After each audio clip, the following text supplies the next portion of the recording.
السلام عليكم ورحمة الله وبركاته ይላል ከልባችሁ ዱዓ አድርጉልኝ ለመማር እሞክራለሁ ነገር ግን የተማርኩትን አያዝልኝም ማለትም አልሐፈዝም በደንብ አይገባኝም ሆኖም የደርስ እድሎችን ሳገኝ አልቀርም የስደት ኑሮ አንዲ ሲሞላ አንዲ ሲጎድል እንደሚታወቀው ነው የቻልኩትን ያህል እማራለሁ አዳምጣለሁ ነገር ግን ብዙም ሳልቆይ ወደ ወንጀል እመለሳለሁ ከዚያም በጣም አዝናለሁ አለቅሳለሁ ወደ አላህ እመለሳለሁ ግን ደግሜ ያው ስህተት ላይ ወድቃለሁ በተለይ ከተቃራኒ ጾታ ጋር በተያያዘ በጣም እፈተናለሁ ትዳር አልመሰረትኩም ማግባት ብፈልግም የምፈልገው አይነት ሰው ማግኘት አልቻልኩም አንዳንድ ጊዜ ዝም ብዬ ልኑር ማግባት አልፈልግም ብዬ ወሰንና ከተወሰነ ጊዜ በኋላ ግን የሆነ አጋጣሚ ተፈጥሮ ሰዎች ወደኔ ህይወት ይመጣሉ ከነሱ ጋር ግንኙነት እጀምራለሁ ነገር ግን ለኔ እንደማይሆኑ ሳውቅ ግንኙነቱን አቋርጣለሁ ይህንን ሳደርግ ወንጀለኛ ሆንኩ ብዬ በጸጸት አለቅሳለሁ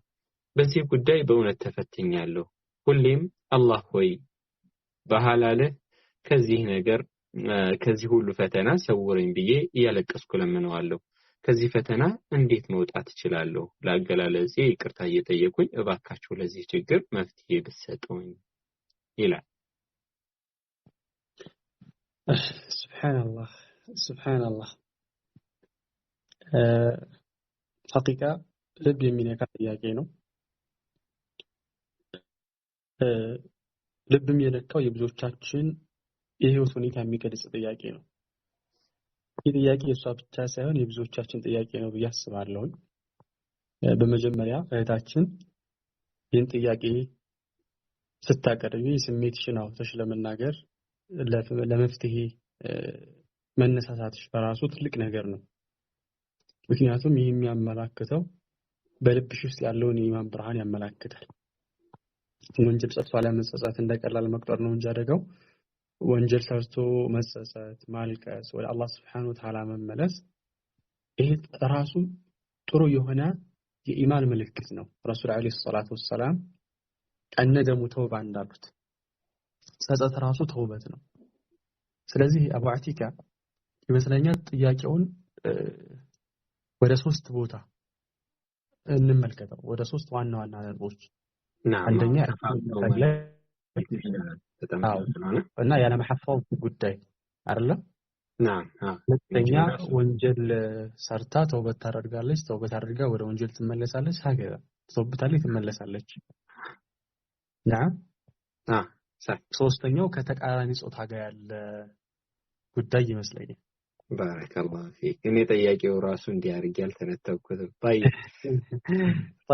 ስለዚህ መጀመሪያ ኢልምን እፈልጋለሁ ደርሶችን እከታተላለሁ የደርስ ቦታዎች ላይ ያልጠፋም ነገር ግን አልሐፈዙም እያለች ነው ሐቂቃ መጀመሪያ ማወቅ ያለብን ነገር ዕውቀት በአላህ Subhanahu Wa Ta'ala ይቻለ ኑር ነው እኛ የምንችለውን ያህል መጣር ሰበቡን ማድረስ ነው የሚጠበቅብን ውጤቱ ግን ከአላህ Subhanahu Wa Ta'ala ነው ማለት ነው የተማርሽው ነገር አይያዝልኝም ብለሻል ነገር ግን ተስፋ አትቁረጭ በነገራችን ላይ በኦንላይንም ሆነ በተለያዩ ቦታ ላይ ደርሶች የሚከታተሉ እህቶች ገባቸውም አልገባቸውም ደርሱ ላይ መገኘቱ ለራሱ ዒባዳ ነው ይሄ የመማር ሂደቱ ለራሱ አጅር አለው ስለዚህ አይያዝልኝም ስትዩ ከቀጣይ ርዕስ ጋር የተያያዘ ነው ከወንጀል ጋር የተያያዘ ነው ምክንያቱም እንዳልኳችሁ ዒልም የአላህ Subhanahu Wa Ta'ala ብርሃን ነው ልክ ኢማሙ ሻፊዒ ረሂመሁላሁ ተዓላ የመሸምደድ አቅማቸው ሲቀንስባቸው ወደ ሼኻቸው ወኪዕ ኢብኑ ጀራህ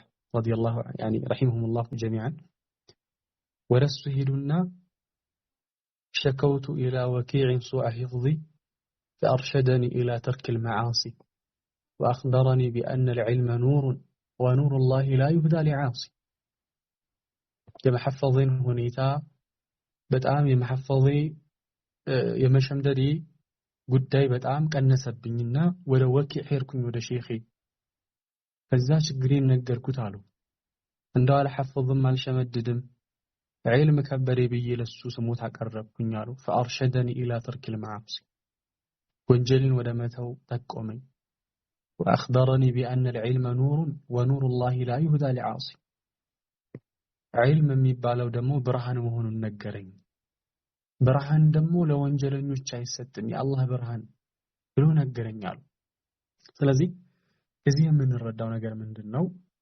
ወንጀል የእውቀትን በረካ ሊያሳጣን ይችላል። አንቺም እንዳልሽው ደግሞ ወደ ወንጀል እመለሳለሁ ብለሻል።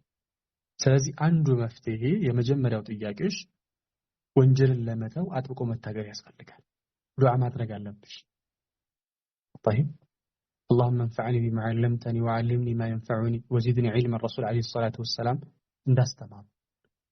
ስለዚህ እህቴ ጥረትሽን አታቁሚ፣ ዱዓ አድርጊ። ባይገባሽም ቢገባሽም ከዒልም ሐለቃ አትራቂ። አሁንም አትራቂ። ይሄ ለራሱ ዒባዳ ነው ማለት ነው። ውጤቱን ለአላህ Subhanahu Wa Ta'ala ተይው። አቡ አቲካ ሁለተኛው ወንጀል እሰራለሁ ተውብታለሁ፣ ከዛ ወንጀል እሰራለሁ ተውብታለሁ ነው አይደል? نعم ሐቂቃ የሰው ልጅ ተፈጥሮ ሼኽ አብርዛቅ እንግዲህ እኛ ማለት አይደለም ፍጹም ልንሆን አንችልም። ረሱል አለይሂ ሰላቱ ወሰላም ኩሉ ብኒ አደም ኸጣእ ወኸይሩ ጣኢን አተዋቡን። طيب ሁሉም የአደም ልጅ ይሳሳታል፣ ከስህተተኞች ሁሉ ደግሞ በላጩ ተውበት አድራጊዎች ናቸው ይላሉ ረሱል አለይሂ ሰላቱ ወሰላም። الله سبحانه وتعالى قل يا عبادي الذين أسرفوا على أنفسهم لا تقنطوا من رحمة الله إن الله يغفر الذنوب جميعا. إني قرآن أنك ستستوس تسفى عندها تقول تعرقها.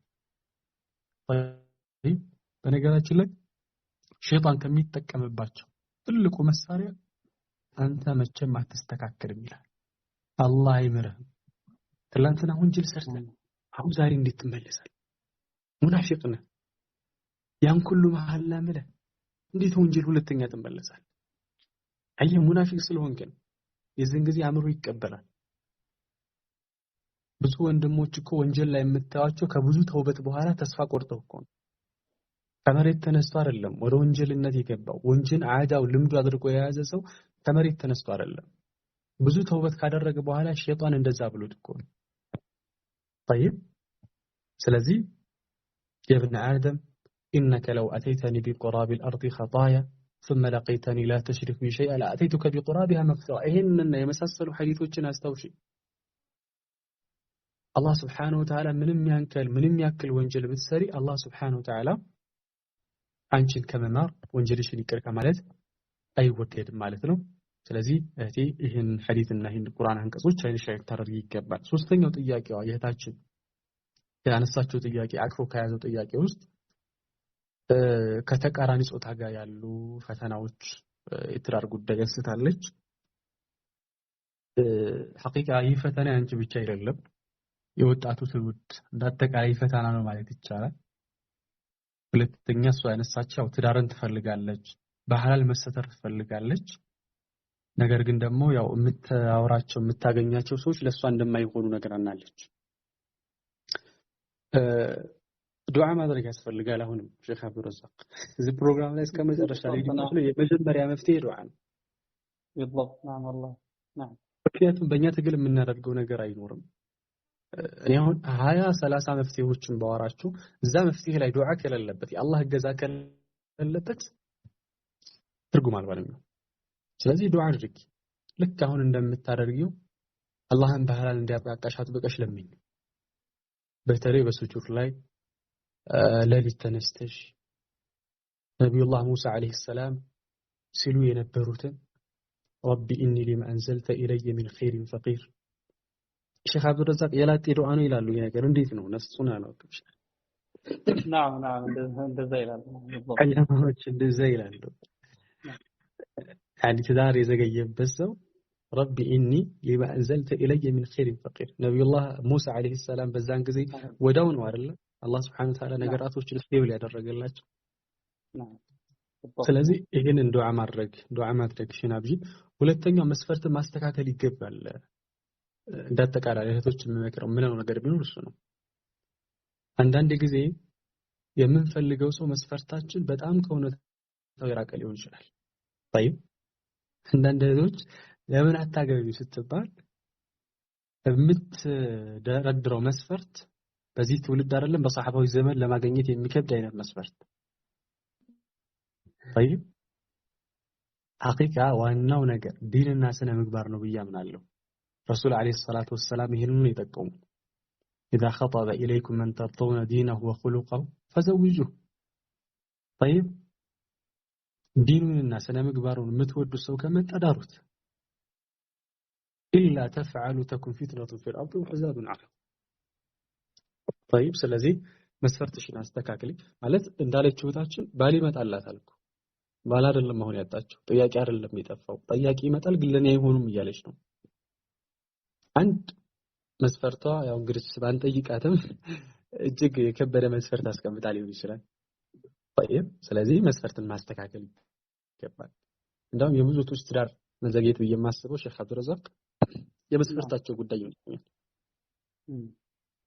ስለዚህ በድኑ በስነ ምግባሩ ጠንካራ የሆነ ሰው ከመጣልሽ ሌላውን ነገር አቅለሽ ተመልከቺው ነው የምለው እስከዚያው ድረስ ግን ራስሽን ከፈተና መጠበቅ አለብሽ ከማይመለከቱሽ ወንዶች ጋር ያለውን ግንኙነት ሙሉ ለሙሉ ማቆም አለብሽ ዝም ብዬ ነው ማለት መፍትሄ አይደለም ዝም ብዬ ልኑር አይነት አሁን ቅድም እንዳለችው ጥያቄው አለ طيب ስለዚህ በሐላል እስክንረጋጋ ድረስ ራስሽን እጠብቃለሁ ነው ማለት ያለብሽ وليستعفف الذين لا يجدون نكاحا حتى يغنيهم الله من فضله ስለዚህ ብቻሽን አይደለሽም እህታችን ዱዓ አድርጊ እንዳልኩሽ መስፈርትሽን ለማስተካከል ሞክሪ በቻልሽው አቅም እነዚህ ነገሮች አድርግሽላለሁ